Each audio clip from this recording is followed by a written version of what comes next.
Halo semua, selamat datang kembali di Kabar Finansial. Ketika ingin membuka rekening bank, ada satu pertanyaan yang akan selalu ditanyakan, yaitu siapa nama ibu kandung Anda? Bukan hanya ketika hendak membuka rekening. Saat seorang nasabah bank mendatangi customer service bank karena masalah kehilangan PIN ATM hingga kehilangan kartu debit, ia juga akan ditanya siapa nama ibu kandungnya. Bahkan saat ini, beberapa website juga meminta hal tersebut untuk lapisan keamanan penggunanya. Lalu, mengapa pertanyaan tentang ibu kandung tersebut menjadi penting, khususnya dalam urusan dengan bank? Hal ini bukanlah tanpa alasan, akan tetapi sebagai salah satu langkah untuk mengamankan rekening nasabah. Selain pada akun bank, pertanyaan ini juga seringkali dijumpai ketika seseorang akan melakukan suatu hal yang berkaitan dengan data dan privasi. Penggunaan nama ibu kandung sebagai langkah untuk mengamankan suatu hal sebetulnya sudah dilakukan sejak dahulu. Bahkan diperkirakan pertanyaan ini digunakan sejak 1882. Pada awalnya, penggunaan pertanyaan ini berkembang pada orang-orang Eropa.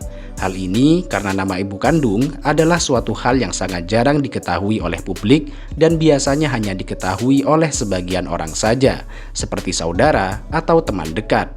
Ketika seorang wanita sudah menikah, ia akan meninggalkan nama aslinya dan mulai menggunakan nama suami sebagai nama panggilannya. Oleh karena itu, pertanyaan siapa nama ibu Anda cocok untuk menjadi pertanyaan keamanan karena tidak semua orang mengetahuinya.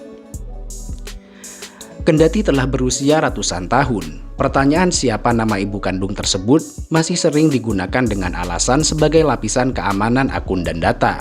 Namun, saat ini sudah banyak orang yang mempertanyakan hal tersebut karena pertanyaan itu dianggap sudah tidak relevan seiring dengan semakin terbukanya arus informasi. Di era yang serba digital ini, orang luar bisa mengakses informasi data diri dari internet maupun media sosial, termasuk nama ibu kandung seseorang. Di sisi lain, saat ini ada banyak mekanisme yang dibuat untuk melindungi informasi, rekening bank dan data pribadi seperti proses autentikasi 2 langkah, kata sandi, dan pertanyaan keamanan. Yang dengan demikian, pertanyaan mengenai nama ibu kandung semakin tidak relevan. Jadi, itulah alasan kenapa pertanyaan tentang ibu kandung tersebut menjadi penting, khususnya dalam urusan dengan bank.